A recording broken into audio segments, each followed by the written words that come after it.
देखिए, आज हम भौतिक विज्ञान अर्थात फिजिक्स का टॉपिक मात्रक एवं मापन, इससे संबंधित जो भी ऑब्जेक्ट टाइप क्वेश्चन बन सकते हैं या जो आते रहते हैं एग्जाम में, उनके बारे में चर्चा करने जा रहे हैं। और उनसे संबंधित जो भी अन्य मात्रक वगैरह होते हैं या उनसे अन्य जो रिलेटिव क्वेश्चन बन सकते हैं, उन सब के बारे में आज हम देखने जा रहे हैं। देखिए, शुरुआत करते हैं अपन। सबसे पहले रेडियोधर्मिता की एसआई इकाई क्या है। तो रेडियोधर्मिता जो होती है उसकी एसआई इकाई के बारे में पूछा गया है। अच्छा, रेडियोधर्मिता किसे कहते हैं? तो जो रेडियोधर्मी पदार्थ होते हैं उनके द्वारा स्वतः ही किरणों को उत्सर्जित करते रहना ही रेडियोधर्मिता कहलाता है। तो इसकी एसआई इकाई होती है वैक्यूलर ना। इसकी एसआई इकाई क्या है? वैक्यूलर है। और मैं आपको बता दूं, रेडियोधर्मिता की खोज भी हेनरी वैक्यूलर ने ही की थी, इसलिए उनके सम्मान के लिए रेडियोधर्मिता की एसआई इकाई वैक्यूलर रखी गई है ना। अच्छा, इससे रिलेटिव और भी मैं चीज़ें आपको बताऊं तो देखो, इसका आंसर सही ये है, रेडियोधर्मिता की एसआई इकाई वैक्यूलर है। ये क्यों रखी गई, मैंने आपको कारण बताया है कि रेडियोधर्मिता की एसआई इकाई इसलिए वैक्यूलर रखी गई क्योंकि वैक्यूलर ने ही क्या की थी? रेडियोधर्मिता की खोज की थी। अर्थात रेडियोधर्मिता के बारे में कौन ने बताया था? वैक्यूलर ने बताया था, इसलिए इसकी इकाई वैक्यूलर रखी गई। आगे लिखा है मूल भौतिक राशियों तथा उनकी मात्रक। कुछ रिलेटिव मात्रक और उनकी राशियां बताई गई हैं। जैसे देखो, मीटर एक मात्रक है ना, इसका चिन्ह होता है m। और मूल राशि अर्थात किसको मापने के लिए इस यंत्र का उपयोग किया जाता है? तो जो मात्रक है मीटर, इस यंत्र का उपयोग लंबाई को मापने के लिए किया जाता है। किलोग्राम जो मात्रक होता है, इसका उपयोग द्रव्यमान को मापने के लिए किया जाता है। सेकंड जो है, इसका उपयोग समय को मापने के लिए किया जाता है। एम्पियर जो है, इसका उपयोग विद्युत धारा को मापने के लिए किया जाता है। और जो केल्विन है, इसका उपयोग, केल्विन का संकेत क्या होता है? इसका उपयोग ताप को मापने के लिए किया जाता है। मोल जो है, इसका संकेत MOL मोल होता है ना। मोल का उपयोग पदार्थ की क्वांटिटी अर्थात पदार्थ की मात्रा पता करने के लिए किया जाता है। और कैंडेला, इसका उपयोग ज्योति तीव्रता का पता करने के लिए किया जाता है। तो ये मात्रक हैं जो कि वेरी इंपॉर्टेंट है ना, कई बार इनसे संबंधित क्वेश्चन बन जाते हैं ऑब्जेक्ट टाइप। और ये उनकी मूल राशियाँ हैं जिनको मापने के लिए इन मूल मात्रकों का उपयोग किया जाता है। तो देखिए, ये सब मूल राशियां हैं और ये मूल राशियां और ये उनके मूल मात्रक है। एक बार और देख लीजिए, मीटर का क्या होता है? लंबाई। किलोग्राम का क्या होता है? द्रव्यमान ना। सेकंड का समय ना। विद्युत धारा का कौन? एम्पियर। ताप का कौन? केल्विन ना। और मूल का क्या? पदार्थ की मात्रा। और कैंडेला का क्या? ज्योति तीव्रता। तो इस प्रकार से आप इनको याद कर लेना ना, बहुत ही इंपॉर्टेंट है। अच्छा, भार की एसआई इकाई क्या होती है? भार जो होता है उसकी एसआई इकाई क्या होती है? तो भार की एसआई इकाई होती है आपकी न्यूटन। क्या होती है? न्यूटन। भाई, द्रव्यमान की होती है किलोग्राम ना, मगर भार की क्या होती है? न्यूटन। देखो, भार और द्रव्यमान में बहुत अंतर होता है ना। हम लोग एक ही चीज़ समझ लेते हैं, नहीं, भार अलग चीज़ है और द्रव्यमान अलग होता है ना। तो भार की जो एसआई इकाई होती है वो होती है आपकी कौन? न्यूटन। और द्रव्यमान की होती है किलोग्राम। अच्छा देखो, इसमें विवरण में बताया गया है कि इसका सही आंसर बी है अर्थात न्यूटन है। एसआई पद्धति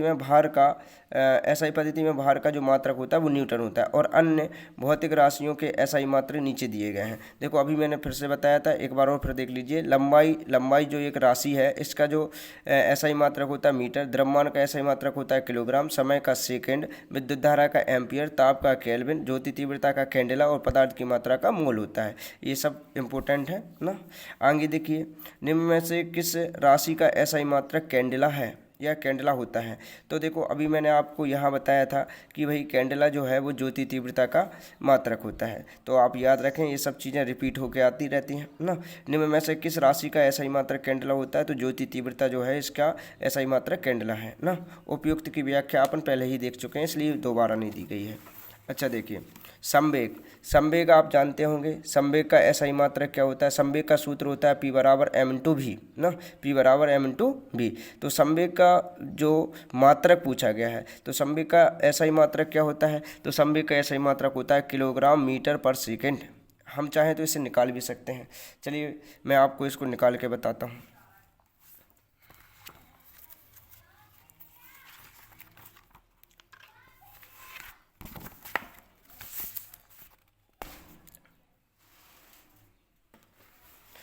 देखिए, हम इसको निकाल भी सकते हैं। कैसे? देखो संवेग होता है P बराबर m इंटू वी ना, ये संवेग का क्या है सूत्र। अब देखो इसमें m कौन है, द्रव्यमान, और द्रव्यमान का मात्रक क्या होता है किलोग्राम, और वेग का मात्रक क्या होता है मीटर पर सेकेंड। तो इस प्रकार से ये हो जाएगा आपका किलोग्राम मीटर पर सेकेंड। ठीक है, तो ये याद रखें, ये संवेग का क्या है सूत्र है। ठीक, आगे देखिए, तो संवेग की एसआई पद्धति में इकाई क्या होती है, किलोग्राम मीटर पर सेकंड। अच्छा आगे देखिए, कह रहे हैं संवेग का सूत्र वगैरह बताया, ये मैंने आपको बता दिया। आगे देखिए, विद्युत आवेश जो होता है उसका एसआई मात्रक क्या होता है, तो आवेश को कूलाम में मापा जाता है ना। आवेश को किस में मापा जाता है, कूलाम में, तो ये इसका मात्रक होता है कूलाम। देखो आगे लिखा है, पदार्थ को परस्पर अगर आप रगड़ते हैं, रगड़ने से उनमें आकर्षण करने का गुण उत्पन्न हो जाता है तथा उसमें संचित गुण को आवेश कहते हैं। जैसे कि मान लीजिए आप बालों पर कंघी करें, या जब अपन बालों पर कंघी करते हैं तो कंघी और बालों के बीच में क्या होता है, घर्षण होता है। घर्षण के कारण आपने देखा होगा कि जो कंघा होता है या कंघी होती है वो छोटे छोटे टुकड़ों को अपनी ओर आकर्षित करने लगती है, या छोटे छोटे कागज़ के टुकड़ों को अपनी ओर खींचने लगती है। तो इसका तात्पर्य यह है कि कंघे के ऊपर जो चार्ज आता है उसी को हम आवेश कहते हैं, और आवेश की जो मतलब मात्रक होता है वो कूलाम होता है, आवेश को कूलाम में मापा जाता है। तो पदार्थ को परस्पर रगड़ने से उसमें आकर्षण का गुण उत्पन्न हो जाता है तथा उसमें संचित जो गुण होता है उसको आवेश कहते हैं। आवेश दो प्रकार के होते हैं, एक होता है धन आवेश अर्थात पॉजिटिव चार्ज, और एक होता है नेगेटिव चार्ज अर्थात ऋण आवेश। इन्हें यह नाम अमेरिका के जो वैज्ञानिक थे बेंजामिन फ्रैंकलिन ने दिया था। ये भी मोस्ट इम्पोर्टेंट है कि आपको पता होना चाहिए कि जो प्लस माइनस जो आवेश हैं, जिन्हें अपन कहते हैं आवेश कहते हैं, जो प्लस चार्ज होता है जो माइनस चार्ज होता है, इन आवेशों का जो नामकरण था वो अमेरिका के रहने वाले बेंजामिन फ्रैंकलिन ने दिया था। अच्छा, इसका एसआई मात्रक मैंने अभी बताया कि जो विद्युत आवेश होता है इसका एसआई मात्रक कूलाम होता है। आगे देखिए, आगे क्या लिखा है, प्रकाश वर्ष। प्रकाश वर्ष क्या है, तो हम कभी कभी प्रकाश वर्ष से ऐसा लगता है, प्रकाश वर्ष शब्द सुनते ही कि ये समय की अवधि होती है ना, मगर ये समय नहीं है। वर्ष सुनकर हमें ऐसा लगता है कि ये समय की गणना करने वाला है, मतलब एक मात्रक है कि जो समय की गणना करता है, ऐसा नहीं है।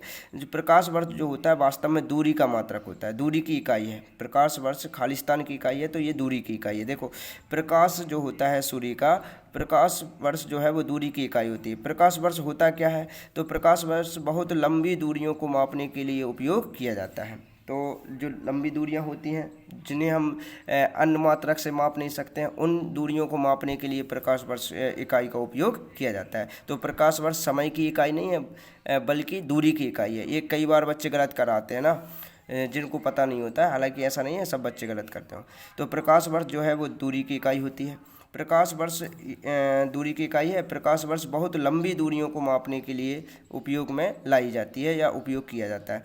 अच्छा, ये भी कई बार ऑब्जेक्ट में पूछा जाता है, एक प्रकाश वर्ष कितने मीटर के बराबर होता है, तो 9.46 ना, 9.46 गुणित 10⁻15 मीटर के बराबर होता है। ये आपको ध्यान रखना है ना।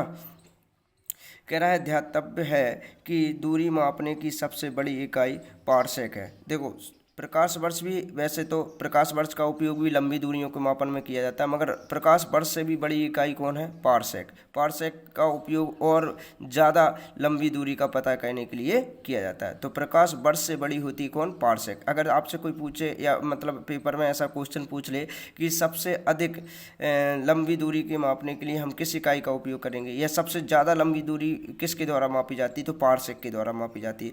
पारसेक जो होता है ये कितने प्रकाश वर्ष के बराबर होता है। ऐसे भी कई बार क्वेश्चन पूछ लेता है कि एक पारसेक कितने प्रकाश वर्ष के बराबर होता है, तो ये ऑब्जेक्ट टाइप क्वेश्चन में कई बार पूछा गया है, तो 3.26 प्रकाश वर्ष के बराबर होता है। अगर ऐसे पूछे कि कितने मीटर के बराबर होता है एक पारसेक, तो एक पारसेक जो होता है 3.08 मीटर के बराबर होता है। तो इस प्रकार के क्वेश्चन बहुत सारे एग्जाम में पूछ लेता है कई बार, और हमें याद नहीं रहते हैं ना, बहुत इंपॉर्टेंट है। आगे देखिए 7 में क्या पूछा है, प्रकाश वर्ष नामक इकाई का उपयोग खालिस्तान के मापने में किया जाता है। रिपीटेड है, मतलब वही का वही फिर से पूछ लिया है। अब तो आपसे बन जाएगा कि प्रकाश वर्ष नामक इकाई का उपयोग दूरी के मापने के लिए किया जाता है, ना समय के लिए, ना चाल के लिए, ना गति के लिए ना, तो ये दूरी के मापने के लिए किया जाता है। नेक्स्ट अपन देखते हैं, देखिए नेक्स्ट क्या है, नेक्स्ट है प्रतिरोध। प्रतिरोध की एसआई इकाई क्या है? तो प्रतिरोध आप जानते हैं, प्रतिरोध किसे कहते हैं? धारा के मार्ग में जो अवरोध उत्पन्न करता है उसे प्रतिरोध कहते हैं। और प्रतिरोध का जो मापन है वो ओम ना, प्रतिरोध की जो इकाई है, मापक इकाई, वो है ओम। तो इसमें लिखा भी है प्रतिरोध की एसआई इकाई क्या होती है? ओम होती है। बाकी आगे चलते हैं। प्रतिरोध को आर से प्रदर्शित करते हैं ना। किस भौतिक राशि का मात्रक ओम है? तो अभी मैंने आपको बताया प्रतिरोध जो इकाई होती है, प्रतिरोध जो राशि है, इसका मात्रक क्या होता है? ओम होता है।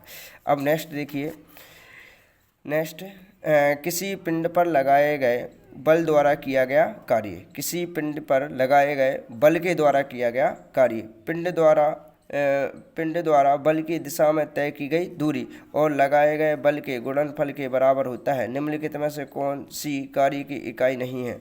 तो आपको इनमें से कार्य की इकाई छांटना है कि कौन सी नहीं है। बाकी इनमें से सब हैं, एक नहीं है। तो इसमें जो है कार्य की इकाई नहीं है, किलोग्राम मीटर पर सेकेंड स्क्वायर नहीं है, बाकी सब है ना। कह रहा है ये कार्य की इकाई नहीं है, बाकी इनमें से सब कार्य की इकाई है। देखो कार्य का सूत्र अपन देखें तो कार्य का सूत्र होता है, कार्य बराबर होता है बल इंटू विस्थापन।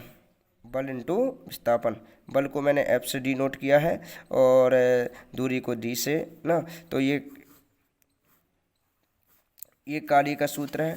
और आपसे पूछा है कि भैया कार्य की इकाई नहीं है ना, तो ये कार्य का सूत्र है W बराबर F इंटू डी। तो देखो बल को अपन किस में? न्यूटन में व्यक्त करते हैं और दूरी को अपन मीटर में व्यक्त करते हैं। तो इसका मात्रक हो जाएगा न्यूटन मीटर।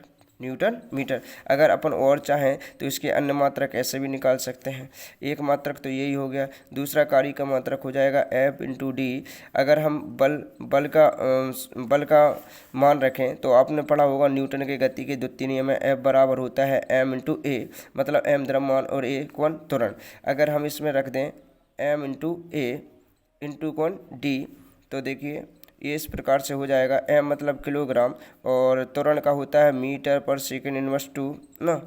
और ये d का हो जाएगा क्या? मीटर। तो मीटर का मीटर में गुणा कर दो तो किलोग्राम, मीटर का मीटर में गुणा हो जाएगा तो ये हो जाएगा मीटर स्क्वायर सेकेंड इनवर्स 2 ना। तो इस प्रकार से एक मात्रक ये भी हो जाएगा। देखिए ये दो मात्रक आपको बुक में दिख भी रहे हैं। एक मात्रक तो ये हो गया आपका क्या? Kilogram metre square second square ना। यहाँ -2 आना चाहिए ना। और ये भी सही होता, मगर इस पर क्या -2 नहीं लगा है। और ये न्यूटन मीटर मैंने आपको अभी निकाल के बताया। और एक मात्रक देखो, ये दो मात्रक हो गए, एक मात्रक ये हो गया, एक मात्रक ये हो गया। एक कार्य का मात्रक होता है जूल, SI पद्धति में जूल। तो ये 3 मात्रक हो गए कार्य के। इसमें क्या है आपकी बुक जो उसमें पूछा गया है कि इसमें से कौन सा सही नहीं है, तो ये वाला सही नहीं है। क्यों नहीं है? क्योंकि इसमें स्कोर नहीं लगा, -2 नहीं लगा है। देखो इस प्रकार से लिखा है किलोग्राम मीटर स्क्वायर सेकेंड 2 लिखा है, जबकि ये होता क्या? सेकेंड तो होता सेकेंड इनवर्स -2 होता, इनवर्स -2 होता है। इसमें केवल +2 लिख दिया है ना, इसलिए ये गलत है। तो आज के लिए बस इतना ही। बाकी के नेक्स्ट जो ऑब्जेक्ट टाइप क्वेश्चन है मैं कल आपको बताऊंगा। वीडियो क्योंकि ज़्यादा लंबा हो जाएगा ना, इसलिए।